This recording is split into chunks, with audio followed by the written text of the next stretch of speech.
Adopted as a baby, I discovered my birth parents were billionaires, but my adoptive family had stolen my $5 million inheritance and replaced my records, a betrayal that shattered my entire world and forced me to confront the deepest lies imaginable.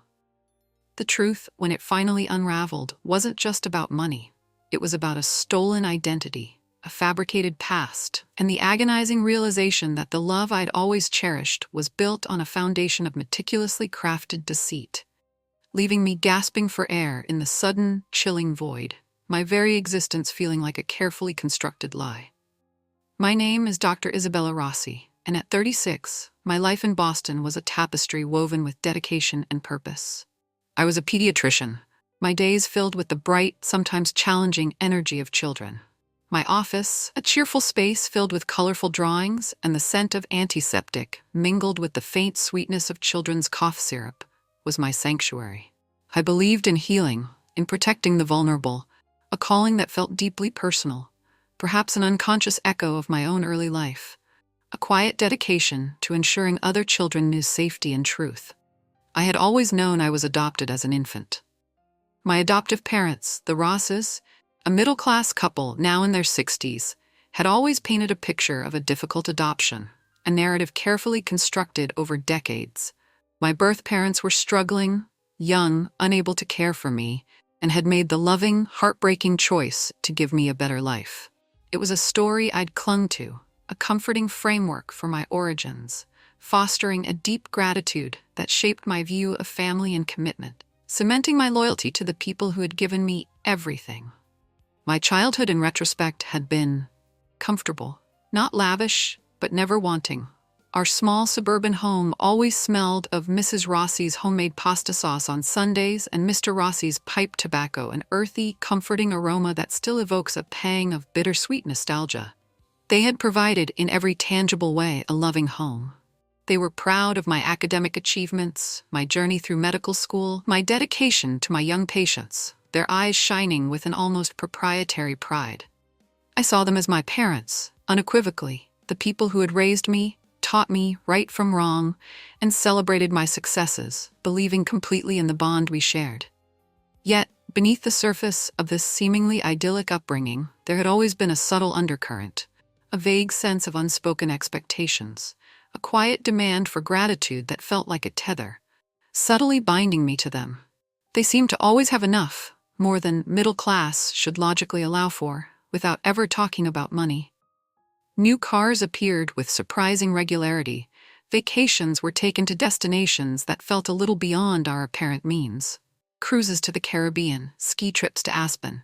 And there was a constant low-level hum of financial ease that I, in my youthful naivete, never questioned, attributing it to good planning or clever investments, unaware that the true cost was my own stolen birthright. The catalyst for the truth came, ironically, from my profession.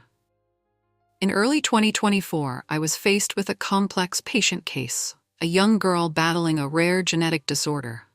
Her medical history was sparse, and I needed every piece of genealogical information I could find to understand the familial predispositions and potential treatment avenues to unlock the puzzle of her illness. Remembering a conference on advanced diagnostics, I thought of a specialized genealogical DNA service that promised deeper insights than standard ancestry tests. It was a long shot, a purely professional endeavor, a tool to help a child, but I decided, on a whim, to submit my own DNA as well. It was a small, selfish curiosity, a quiet desire to finally put a face to the vague, struggling figures of my birth parents, to fill in the blank spaces in my own medical chart, a subconscious yearning for roots I didn't know I lacked, never imagining the Pandora's box I was about to open with that simple swab of my cheek. A few weeks later, an email arrived, its subject line innocuous, DNA match alert. I clicked it open in my office, between patient appointments, the fluorescent lights humming softly, my mind half distracted by the next patient's chart. I expected to see distant cousins, perhaps a confirmation of my vague European heritage the Rossis had always hinted at. Instead, the screen glowed with an immediate, startling link. Primary match, Vanderbilt family. Vanderbilt. The name hit me with the force of a physical blow, echoing with images of old money, sprawling estates, and an undeniable, almost mythical American aristocracy. My hand flew to my mouth, a gasp escaping my lips, quickly stifled by the sudden, chilling understanding that something was profoundly wrong, that the comfortable narrative of my life was about to be violently torn apart. The hum of the office seemed to fade into a distant drone as a cold dread began to spread through my chest, a premonition of shattered truths, a sickening sense that everything I believed was a lie. My first reaction was utter disbelief, a frantic attempt to rationalize the impossible. It had to be a mistake, a glitch in the algorithm, a cruel joke played by technology. I contacted the DNA service, my voice tight with a mixture of fear and adrenaline, requesting verification, demanding explanations, my fingers trembling as I typed. They confirmed the match, linking me directly to a deceased couple, Mr. and Mrs. Charles Vanderbilt, listed as my biological parents. They provided dates of birth and death that stunned me. Both had died in 1988, just weeks after my own birth. A private plane crash. The stark reality of their tragic end, so close to my own beginning, sent a wave of grief through me. A primal ache for parents I had never known, for a life that had been cut short before it had truly begun. But even as the sadness washed over me, a more insidious emotion began to fester: suspicion. The narrative of my struggling birth parents, so carefully constructed by the Rossis, was crumbling before my eyes, piece by agonizing piece, revealing a gaping chasm of lies, and I could feel the cold wind of absolute truth beginning to blow through the ruins of my past. Driven by an urgent, almost desperate need for truth, I decided I needed more than just a DNA match. I needed answers, concrete proof that could untangle this impossible knot of conflicting realities. I hired a private investigator, a former police detective named Frank Miller, known for his relentless pursuit of facts and his discreet methods. Frank, a man with a perpetually tired but keen gaze, his face a roadmap of cynicism and experience, listened patiently as I recounted the improbable story in his dimly lit office, the scent of old coffee and stale paper hanging in the air. His initial skepticism, a professional shield, slowly gave way to a professional curiosity, his brow furrowing as he absorbed the details. "Adoptive parents rarely lie about something this fundamental, Dr. Rossi," he'd said, his voice gravely, a low rumble. "But stranger things have happened. Let's see what the official records say." His words were a small comfort, a logical anchor in the swirling chaos of my emotions, a promise of concrete action in a world that had suddenly become amorphous. But the gnawing doubt only deepened, expanding into a dark, cavernous space within my soul. Frank began by digging into my adoption records, a process he warned me would be slow and fraught with legal obstacles. Layers of bureaucracy designed to protect privacy, not expose deceit. He navigated labyrinthine government archives, requesting sealed files and cross-referencing public records. The initial documents he uncovered seemed, on the surface, to corroborate the Rossi's story. A surrender of parental rights by indigent birth parents, an expedited adoption due to special circumstances, a clean legal transfer. Everything seemed in order, almost too perfect. But Frank, with his decades of experience sniffing out inconsistencies, found subtle anomalies, mismatched fonts on dates, slight variations in signatures that barely registered to the untrained eye, photocopies where originals should have been. These small, almost imperceptible discrepancies gnawed at him, whispers of something amiss. He requested the original birth certificate, not the amended one I had always carried, and eventually, after navigating layers of bureaucracy and legal stonewalling that seemed deliberately designed to obscure, he found it. He called me to his office, his voice clipped, urgent. The document he laid before me, crisp and pristine, listed my mother as Eleanor Vanderbilt and my father as Charles Vanderbilt. The names, once an abstract link from a DNA test, now stared at me in stark black and white, undeniable, irrefutable. And the tremor that ran through me was not just fear, but a rising tide of fury, a cold, burning fire of absolute, unadulterated rage that threatened to consume me. The investigation escalated rapidly. With the original birth certificate in hand, Frank then delved into the Vanderbilt family history. The narrative he uncovered was a whirlwind of wealth, tragedy, and legal complexities, a story ripped from the pages of a society novel. Charles and Eleanor Vanderbilt, indeed billionaires, had been a prominent force in California's tech and philanthropy circles, their names regularly gracing the business pages and charity galas. Their private jet crash, just weeks after my birth in October 1988, had been a national news story, a shocking loss for the elite, their deaths mourned by countless dignitaries and beneficiaries of their immense generosity. Their will, he discovered, explicitly established a $5 million trust fund for any direct descendants, to be administered upon their 18th birthday, with provisions for guardianship until then. My 18th birthday had come and gone, almost 2 decades ago, yet I had never received a penny, never even known such a fund existed, and the realization hit me with a sickening force, a cold, hard knot forming in my stomach. $5 million. A sum that dwarfed my entire life's earnings, a legacy that had been mine by birthright, stolen from me by the very people who had professed to love me. The truth solidified, a horrifying mosaic of calculated deceit, each piece clicking into place with a sickening finality. My adoptive parents, with the help of a corrupt lawyer who had since conveniently retired to an offshore tax haven, had systematically tampered with my adoption records. They had faked documents, creating a false narrative of my birth parents' indigence, fabricating a backstory designed to divert attention from their true identities and, more importantly, from my rightful inheritance.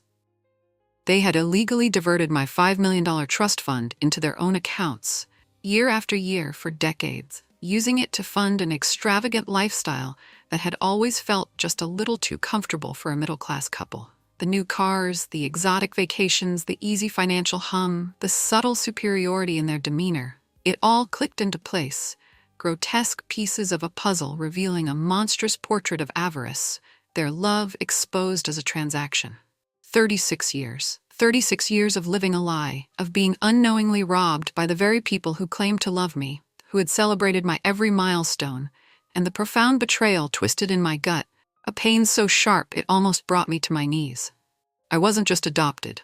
I had been stolen, my identity erased, my birthright plundered, and the parents I cherished were nothing more than thieves, their faces now contorted into the ghoulish visages of impostors. I knew I had to confront them. The thought alone made my hands tremble, a cold sweat breaking out on my forehead, but the anger coursing through me was a driving force, overpowering the fear, sharpening my resolve into a razor-sharp edge. I drove to their house, the familiar suburban streets suddenly alien, imbued with a sinister sheen, as if the very trees were whispering their secrets. The scent of Mrs. Rossi's roses, usually a comforting perfume, now seemed to mock me with their innocent beauty. Their vibrant colors a stark contrast to the blackness in my heart. I found them in the living room, exactly as I had imagined, watching television, bathed in the soft, flickering light, a picture of domestic tranquility, a scene that screamed of normalcy and love. But to me, now, it was a chilling tableau of deception, a stage for their elaborate fraud. I walked in, the original birth certificate clutched in my hand, its crisp edges almost digging into my palm, the DNA report tucked into my pocket, a silent weapon. My voice, when it came, was hoarse, thick with a lifetime of unspoken questions, barely recognizable as my own. "Mom, Dad," I began, my voice shaking despite my efforts, "we need to talk. About my adoption. About the Vanderbilts." Their faces, usually so composed, instantly shifted. Mrs. Rossi's eyes darted to Mr. Rossi, a quick, almost imperceptible exchange of alarm, a silent signal of impending doom. Mr. Rossi, usually so unflappable, gripped the armrest of his recliner, his knuckles white, his usual placid expression replaced by a mask of forced confusion. "What are you talking about, Isabella?" Mrs. Rossi asked, her voice tight, a forced nonchalance that grated on my ears, a desperate attempt to maintain their crumbling facade. "There's nothing to talk about. We told you everything years ago." The air in the room grew heavy, thick with the unspoken, the unacknowledged truth. I laid the birth certificate on the coffee table, pushing it towards them like a damning piece of evidence, its stark black print screaming the truth. "This is my original birth certificate. It says my birth parents were Charles and Eleanor Vanderbilt. Billionaires. Not the struggling young couple you've me about." I watched their faces, seeing the carefully constructed masks begin to crack, revealing flashes of fear, then resentment, then outright defiance. And this, I continued, pulling out the DNA report, the paper rustling in my trembling hand, links me directly to the Vanderbilt family. My birth parents died weeks after I was born, in a plane crash, leaving me a $5 million trust fund. A trust fund you somehow managed to get your hands on, for 36 years. The words were a torrent, fueled by years of suppressed truth, by the raw, festering wound of deception, and the raw emotion in my voice filled the room, making the familiar space feel suffocating, charged with unspoken accusation, a truth that could no longer be contained. Silence descended, heavy and suffocating, broken only by the frantic ticking of the grandfather clock in the hallway, its chimes now seeming to mock the passage of their stolen time. Mrs. Rossi finally spoke, her voice rising, tinged with a shrill edge I'd rarely heard, an ugly, wounded sound. "How dare you? After everything we've done for you, we raised you. We gave you a home, a life. That money, that was our due, for our sacrifice." Her eyes, once filled with maternal affection, were now cold, hard, glittering with a desperate anger. Mr. Rossi, regaining some composure, chimed in, his voice firmer, almost righteous, a performance of injured innocence. "We deserve that money, Isabella. You think it's easy raising a child? That trust fund allowed us to give you a good life, a life we couldn't have afforded otherwise. We gave you everything." Their words, a chilling blend of entitlement and self-pity, twisted the knife deeper into my heart, lacerating the last vestiges of my affection. They didn't see me as a person they had robbed. They saw me as an object, a justification for their theft, a commodity whose very existence had entitled them to a lavish lifestyle. And the realization was utterly devastating, burning away any lingering affection I had once held for them. My world, my family, had been a lie, and the ashes of that lie now coated my tongue with a bitter, metallic taste. The confrontation spiraled, dissolving into a maelstrom of accusations and venomous justifications. They screamed, their voices cracking with feigned indignation, their faces contorted with an ugly mixture of anger and desperation. They cried, tears that felt utterly performative, calculated to elicit sympathy. They pleaded, their words hollow and devoid of genuine remorse. But through it all, there was only a festering resentment that I had dared to uncover their decades-long deception. They truly believed they were entitled to my inheritance, that their act of raising me somehow negated their crime, their narcissistic delusion, a concrete wall between them and any glimmer of accountability. The very air in the room seemed to crackle with their unrepentant greed, their avarice a palpable presence, and I realized, with a sickening certainty, that the loving parents I had known were merely characters in a play. Their roles meticulously rehearsed, their motivations purely financial, their every gesture a lie. I walked out of that house, leaving them amidst their shattered lies, the scent of their roses now tainted with the bitter odor of betrayal, knowing I had to fight, not just for the money, but for the truth of who I was, for the identity they had stolen from me, for the very essence of my being. The next few weeks were a blur of grief, anger, and a pervasive sense of existential disorientation. Who was Isabella Rossi? The pediatrician, the daughter, the woman who believed in truth and compassion. But the foundation of all those identities had been ripped away, leaving me adrift in a sea of uncertainty. My personal identity felt like a shattered mirror, reflecting countless distorted images, each one a phantom of a past I thought I knew. I struggled to focus at work, my mind replaying the Rossi's words, their chilling claims of deserving my money, their self-righteous indignation. The thought of my birth parents, Charles and Eleanor Vanderbilt, beautiful, wealthy, tragically gone, filled me with an aching void, a profound sense of loss for the family I never knew, for the simple, fundamental right to know my own history, for the life I was supposed to have. I sought solace in therapy, pouring out the raw, unvarnished truth to a compassionate therapist, desperately trying to make sense of a betrayal that defied all comprehension, desperately seeking a path through the suffocating darkness to reclaim some semblance of sanity. Armed with Frank Miller's meticulous report, a thick binder of damning evidence, I sought out legal counsel, a specialized adoption law attorney named Sarah Jenkins. Sarah was a formidable woman, her eyes sharp and empathetic, her office filled with stacks of legal briefs and the scent of old paper, a warrior in a world of complex legal battles. She listened to my frantic, often tearful story with grim determination, her jaw tightening as I recounted the Rossis' justifications, her pen flying across her notepad as she scribbled notes. "This isn't just theft, Isabella," she stated, her voice calm but firm, cutting through my emotional turmoil. "This is grand theft, fraud, forgery, and identity theft. They literally stole your past. We will pursue criminal charges, and we will file a civil suit for unjust enrichment and emotional distress. They will pay for every penny and for every year of your stolen life." Her words, strong and resolute, were a balm to my wounded spirit, a promise of justice in a world that felt utterly unfair, and a flicker of hope, cold but determined, began to burn within me, telling me that the fight, though arduous, would be worth it. The legal process was a relentless, often agonizing march forward. Each day brought new documents, new depositions, new hurdles. Sarah's team, working closely with Frank Miller, began to systematically dismantle the Rossis' decades of deception. We subpoenaed every document related to my adoption, tracing the paper trail through various county and state archives, painstakingly piecing together the timeline of their fraud. Frank uncovered the original, unaltered adoption records, pristine and untouched, which clearly detailed the Vanderbilt estate and the trust fund, documents that should have protected me but were instead buried. He then found the falsified documents, a crude attempt at forgery that, under forensic scrutiny, screamed of deceit, revealing the amateurish nature of their sophisticated crime. We tracked down the corrupt lawyer, a man named Robert Sterling, now living a lavish retirement in the Cayman Islands.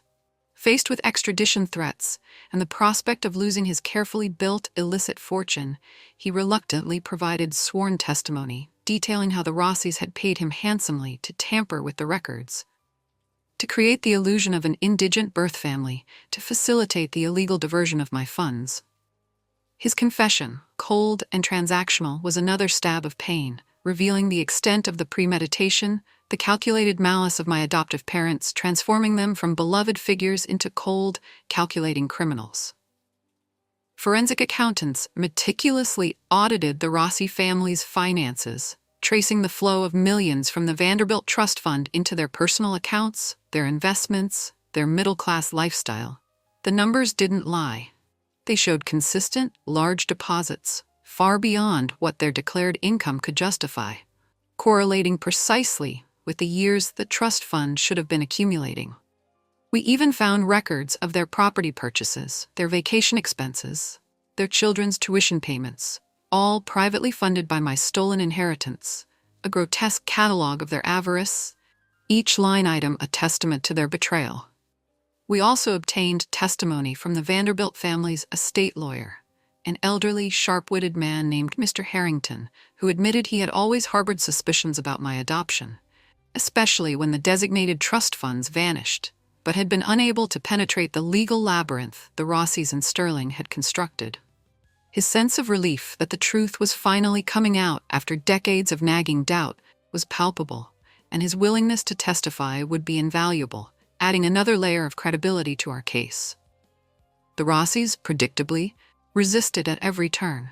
They hired expensive lawyers, trying to portray me as an ungrateful, money-hungry opportunist, a spoiled child turning on her loving parents, using their remaining illicit funds to fund their desperate defense. They launched a smear campaign, leaking stories to local papers about my supposed greed, my heartless pursuit of the people who saved me, twisting the narrative to paint themselves as victims. Their biological children, two older brothers I had always looked up to, publicly distanced themselves from me. A painful blow, but understandable given the reputational damage they now faced, trapped in the fallout of their parents' crimes. The adoption agency, caught in the crossfire, faced intense scrutiny for lax oversight, sparking fears among other adoptees about the integrity of their own records, sending shivers through a vulnerable community. Each setback, each public slight, was a fresh wound, a fresh indignity, but it also solidified my resolve. I was no longer fighting just for myself. I was fighting for every adoptee whose truth might be buried, for every child whose future had been stolen. And the weight of that larger purpose gave me strength, a newfound resilience that burned brighter than any pain. The emotional toll was immense. Nights were often sleepless. my mind a battleground of anger, grief, and confusion. I mourned my birth parents, the brilliant, generous individuals whose lives had ended too soon, leaving behind a legacy I was denied for so long. I grieved for the loss of the loving family I thought I had, the comforting illusion that had sustained me for 36 years, a carefully constructed fantasy now shattered beyond repair. The Rossi surname, once a source of belonging, now felt like a brand of shame, a constant reminder of the betrayal, a scar etched onto my very identity. But slowly, painstakingly, with Sarah's unwavering support and my therapist's guidance, my anger began to crystallize into a cold, determined resolve. I wasn't just a victim, I was a survivor, and I would use every ounce of my strength to reclaim what was mine. Not just the money, but my identity, my truth, my very sense of self, to prove that their lies could not diminish who I was meant to be. The legal charges against the Rossis were severe. Criminal charges for grand theft, fraud, forgery, and identity theft. Simultaneously, our civil suit pressed forward for unjust enrichment and emotional distress. The stakes were incredibly high, both legally and emotionally, the culmination of decades of silence and a lifetime of lies. Sarah meticulously prepared me for trial, coaching me through my testimony, ensuring my narrative was clear, concise, and powerfully emotional, but always grounded in fact. We worked through the specific moments of betrayal, the emotional impact of each lie, the long-term consequences of their avarice. I practiced articulating my feelings, allowing the raw pain to surface, but channeling it into a controlled, compelling narrative that would resonate with a jury. And I knew with a fierce certainty that this was my moment to finally speak my truth. Not just for myself, but for every hidden child. The trial, held in a packed courtroom that hummed with nervous energy and the low click of media cameras, was highly publicized. The story of a beloved pediatrician discovering her adoptive parents stole her billionaire inheritance was a narrative that captivated national attention, drawing reporters from every major news outlet and adoption advocacy group, their lenses hungry for every dramatic detail. I sat at the plaintiff's table, my heart pounding, but my gaze steady as I watched Mr. and Mrs. Rossi, their faces now gaunt, their usual composure replaced by a desperate, defensive air. They looked smaller, diminished, the weight of their imminent downfall pressing down on them, and a strange mix of sorrow and grim satisfaction washed over me as I saw their carefully constructed world begin to crumble around them, brick by agonizing brick. My testimony was the cornerstone of the prosecution's case. I spoke for hours, my voice, though occasionally thick with emotion, never wavering. I recounted my life, the innocent belief in my adoptive parents' love, the comforting story of my adoption, the shock of the DNA discovery, the methodical unraveling of the truth by Frank Miller. I described the profound grief for my unknown birth parents, the existential crisis of having my entire identity questioned, the horrifying realization that the people who raised me had systematically robbed me for decades. I looked directly at the Rossis, my gaze unwavering, as I spoke of the feeling of being an object, a means to an end, rather than a loved child. The raw pain of betrayal was palpable in my words, resonating through the hushed courtroom, and I could see the jurors, their faces etched with sympathy, their eyes fixed on my every word, and I knew, deeply, that they believed me, that my truth had finally found its voice.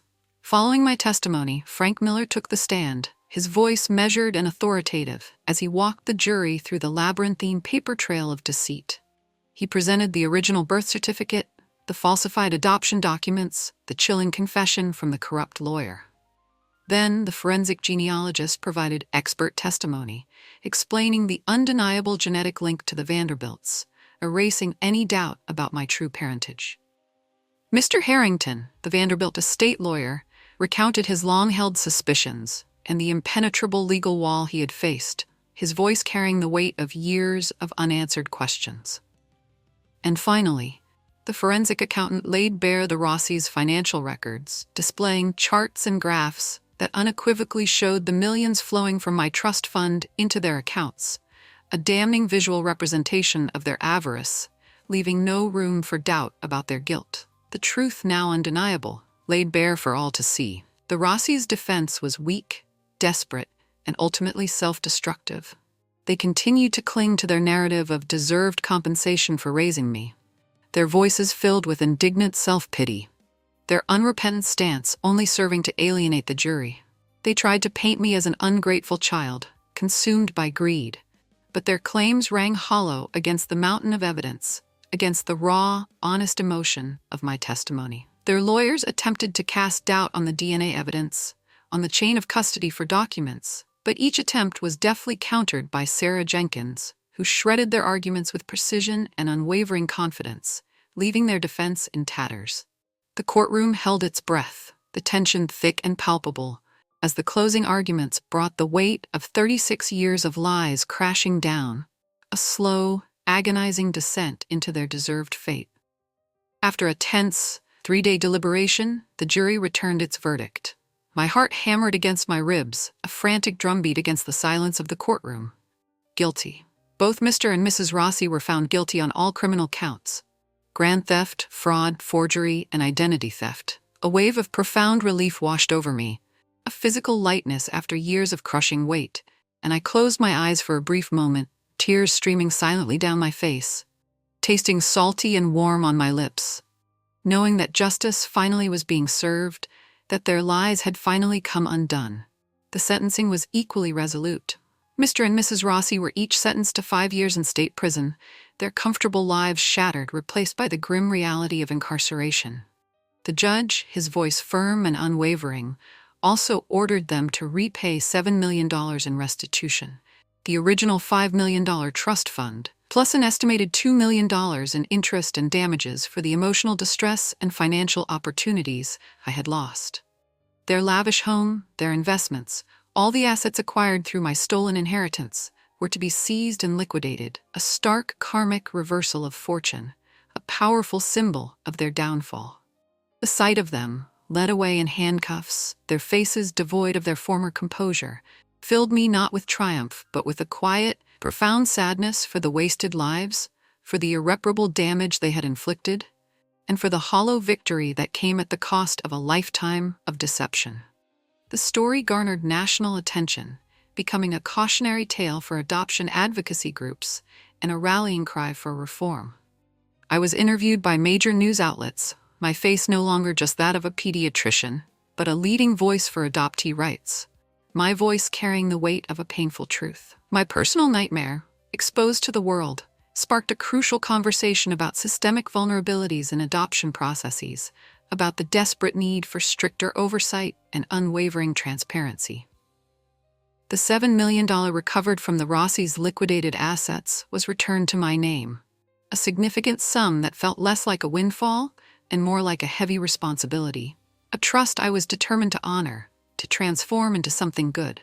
With the financial resources finally secured, I established Truth and Roots Foundation, a nonprofit dedicated to providing free legal and genealogical support to adoptees seeking their true history.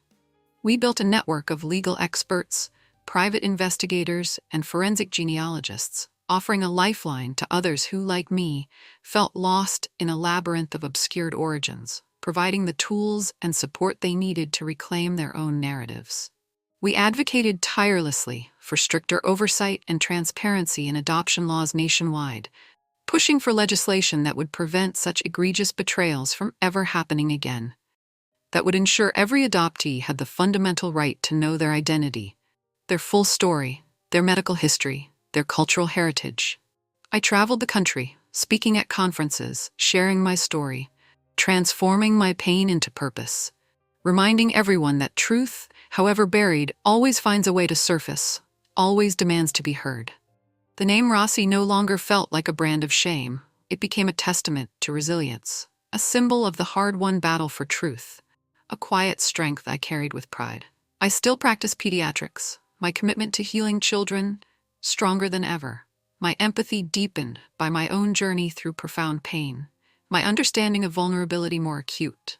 But now, I also carry the mantle of an advocate, a guardian of stolen histories, ensuring that no other adopted child would have their past erased, their inheritance plundered, their identity stolen.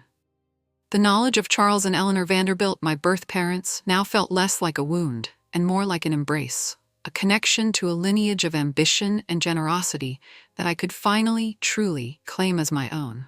The deep, aching void began to fill, not with gold, but with the rich, fertile soil of self-knowledge and purpose.